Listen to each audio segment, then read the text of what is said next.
Student, आज 10 class के लिए वीडियो है। 10 क्लास में जो कंटिन्यू चैप्टर हम लोग पढ़ रहे हैं उसका नाम है क्वाड्रेटिक इक्वेशन। हम लोग पढ़ रहे हैं क्वाड्रेटिक इक्वेशन। अब देखो क्वाड्रेटिक इक्वेशन में एक्सरसाइज 4D। अब यहाँ से जो है इससे पीछे जो है हम बता चुके हैं कि क्वाड्रेटिक फार्मूला के बारे में। तो क्वाड्रेटिक फार्मूला क्या था, डिस्क्रिमिनेंट क्या था, इसके बारे में बताया गया। तो discriminant B square minus 4ac, discriminant वैसा क्वाड्रेटिक इक्वेशन जिसका एक्सप्रेशन d बराबर बी स्क्वायर माइनस 4ac हो, उसको डिस्क्रिमिनेंट बोला जाता है। उसके बाद क्वाड्रेटिक फार्मूला को हम लोग फाइंड किए कि x बराबर minus B plus minus root under D by 2a। तो किसी भी क्वाड्रेटिक इक्वेशन का 2 रूट्स होता है, एक अल्फा के रूप में होता है, दूसरा बीटा के रूप में होता है। अल्फा बराबर हम लोग जानते हैं minus B plus root under D by 2a, और बीटा बराबर हम लोग जानते हैं minus B minus root under D by 2a। इस क्वाड्रेटिक इक्वेशन को फार्मूला निकाल करके बता दिया गया है। आज जो हम लोग सीखेंगे वो क्वाड्रेटिक इक्वेशन के नेचर के बारे में सीखेंगे कि किसी भी क्वाड्रेटिक इक्वेशन का नेचर कैसा होगा। तो नेचर पहचानने का जो है 3 तरीका है। नेचर पहचानने के लिए तुमको डिस्क्रिमिनेंट निकालना पड़ेगा। जब तक तुम डिस्क्रिमिनेंट नहीं निकालेगा किसी भी क्वाड्रेटिक इक्वेशन का नेचर नहीं पता चलेगा। तो नेचर पता करने के लिए तुमको डिस्क्रिमिनेंट निकालना होगा, और डिस्क्रिमिनेंट निकालने के लिए यहाँ 3 केस दिया गया है। सबसे पहले फर्स्ट केस में देखो कि अगर किसी भी क्वाड्रेटिक इक्वेशन का हम लोग नेचर निकाले, नेचर पता करने के लिए डिस्क्रिमिनेंट निकालना है। अगर डिस्क्रिमिनेंट हम लोग निकाल लिए तो डिस्क्रिमिनेंट उसको कंपेयर करना है 0 से।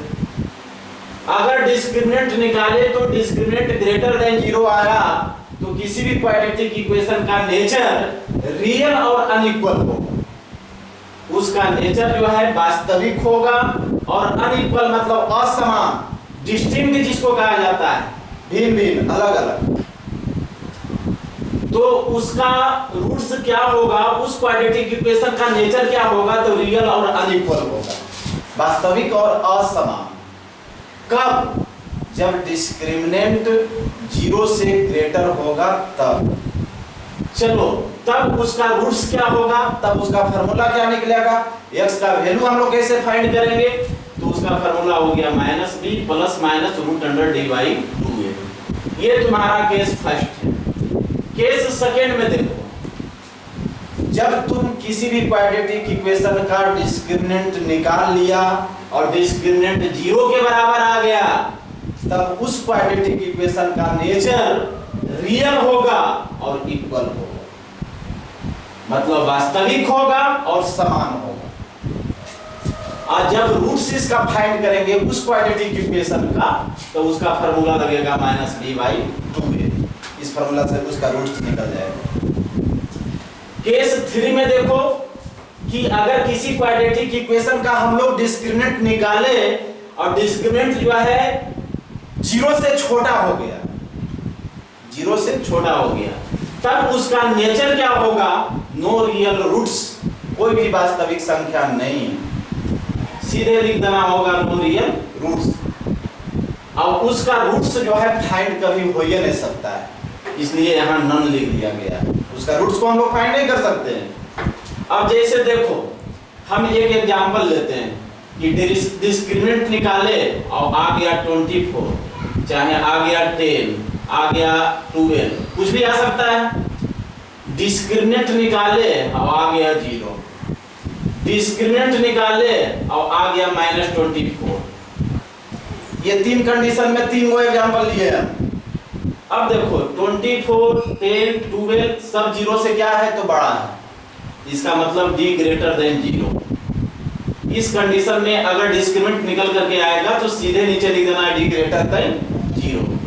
सेकेंड कंडीशन में देखो d तो 0 के बराबर है, तो d जब 0 के बराबर, अगर डिस्क्रिमिनेंट 0 के बराबर निकलेगा सीधे लिखना पड़ेगा रियल और इक्वल। अगर d निकाले और आ गया माइनस 24, तो माइनस 24 तो 0 से लेस होगा, सीधे डिस्क्रिमिनेंट हो जाएगा कितना, डिस्क्रिमिनेंट लेस देन 0 हो जाएगा। जब डिस्क्रिमिनेंट लेस देन 0 आया तो इसका मतलब है कि नो रियल रूट होगा उसका नेचर, और उसका रूट्स को हम कभी फाइंड नहीं कर सकते हैं, इसलिए इसको नन लिखा गया। ये तुम्हारा जो है 3 केस है, 3 केस से इन चैप्टर जो है ये हल होगा। अब हम एक्सरसाइज 4D में आ जाते हैं। 4D में पहला क्वेश्चन देखो, इसमें क्या कहता है कि रूट्स का नेचर जो है फाइंड करो। तो 3 कंडीशन से किसी भी रूट्स का नेचर फाइंड होगा। अभी बताया गया कि किसी भी रूट्स का नेचर फाइंड करने के लिए तुमको डिस्क्रिमिनेंट निकालना होगा। तो डिस्क्रिमिनेंट निकालने के लिए सबसे पहले क्वाड्रेटिक इक्वेशन दिया हुआ है, क्वेश्चन में क्वाड्रेटिक इक्वेशन दिया हुआ है। तो a बराबर 2 x स्क्वायर का कोफिशिएंट हो गया, b बराबर -8 x का कोफिशिएंट हो गया, c तुम्हारा कांस्टेंट टर्म है 5 हो गया। अब इसके माध्यम से हम लोग d निकालेंगे। तो d बराबर b स्क्वायर -4ac फार्मूला जो है डिस्क्रिमिनेंट का लिखाया गया है।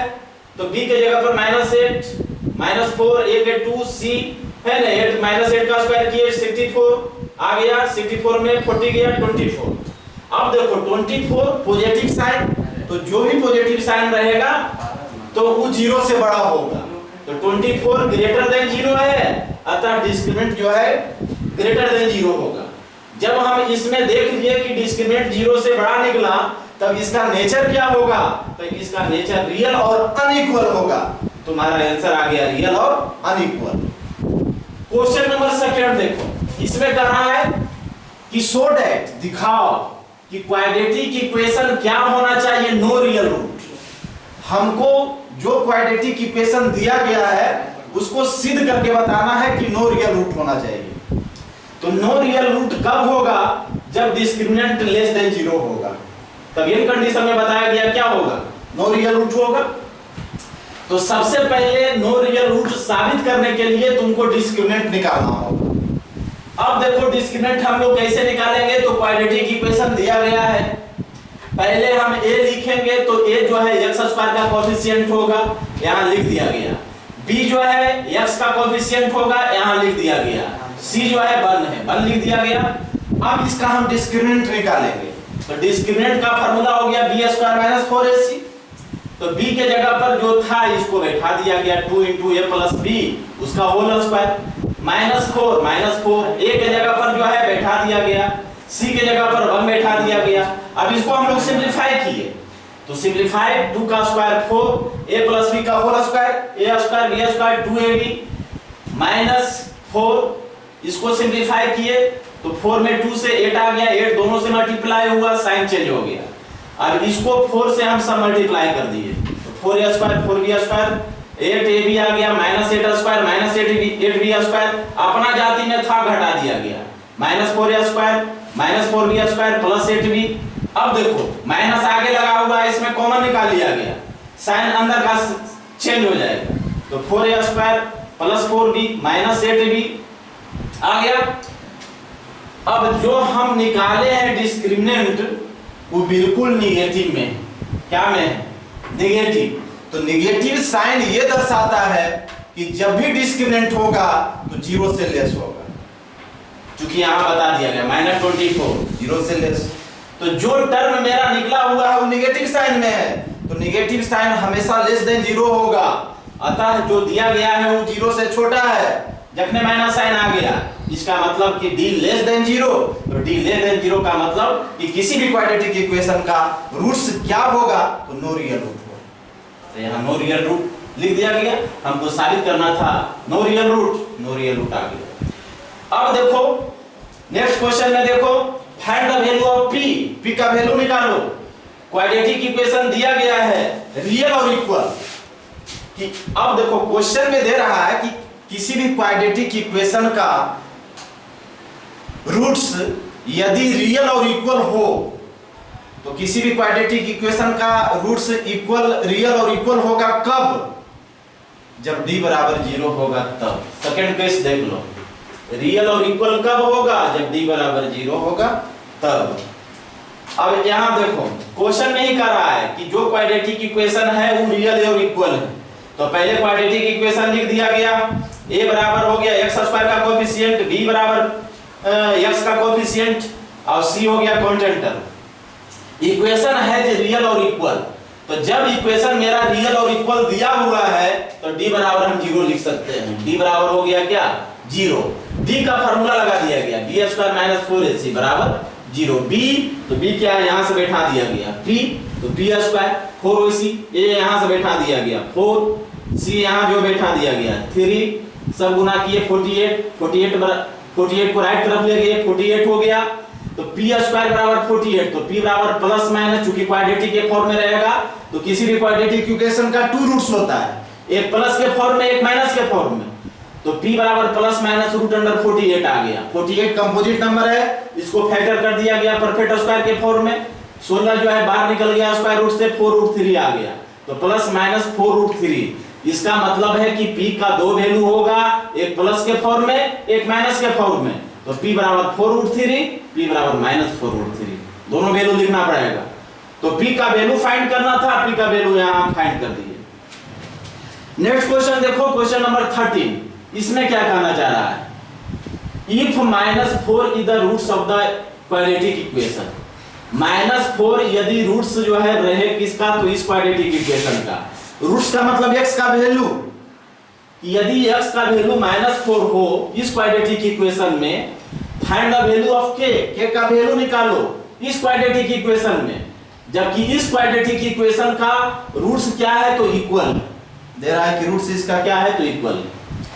अब देखो यहां क्वाड्रेटिक इक्वेशन 2 है, तो पहला क्वाड्रेटिक इक्वेशन को हमने लिख दिया, पहला क्वाड्रेटिक इक्वेशन को लिखा गया। अब इस क्वाड्रेटिक इक्वेशन का रूट्स -4 है, x का वैल्यू -4 बैठा दिया गया इसमें, तो इससे तुम्हारा जो है p का वैल्यू निकल गया। p का वैल्यू कितना आ गया, -2 आ गया। अब सेकेंड क्वाड्रेटिक इक्वेशन में जहां p है वहां -2 बैठा देंगे, तो x square px plus 3k plus 7 into 3 plus 2k बराबर 0।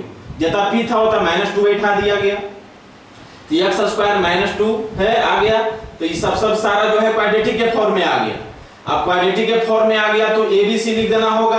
तो a जो है x स्क्वायर का कोफिशिएंट 1, b जो है x का कोफिशिएंट तो -2 1 प्लस 3k, c जो है कांस्टेंट टर्म पूरा लिखाएगा, पूरा लिखा गया। अब इस क्वाड्रेटिक इक्वेशन का रूट्स जो है इक्वल है, तो किसी का रूट्स इक्वल होने के लिए d बराबर 0 लिखा जाता है। तो सीधे लिख देना है d बराबर 0। b स्क्वायर, d का फार्मूला बैठा दिया गया, b स्क्वायर - 4ac बराबर 0। b के जगह पर जो भी चीज दिया हुआ था उसको रख दिया गया 4ac, c के जगह पर बैठा दिया गया। इसको सिंपलीफाई किए, तो जब इसको सिंपलीफाई करेंगे तो क्वाड्रेटिक के फॉर्म में आ जाएगा। क्वाड्रेटिक के फॉर्म में जैसे ही आएगा उसको हम फैक्टर करेंगे, तो फैक्टर यहां कर दिया गया है। 20 में 9 से गुना किए 180 आया है, जोड़ने घटाने से मिडिल टर्म आना चाहिए, तो 18 और 10 लाए हम। 9k कॉमन निकाल लिया गया, k - 2 इसमें भी 10 कॉमन निकाल लिया गया है ना, k - 2 9k प्लस 10 बराबर 0। 2 term is equal to 0, every term बराबर 0, तो k बराबर 2 आ गया।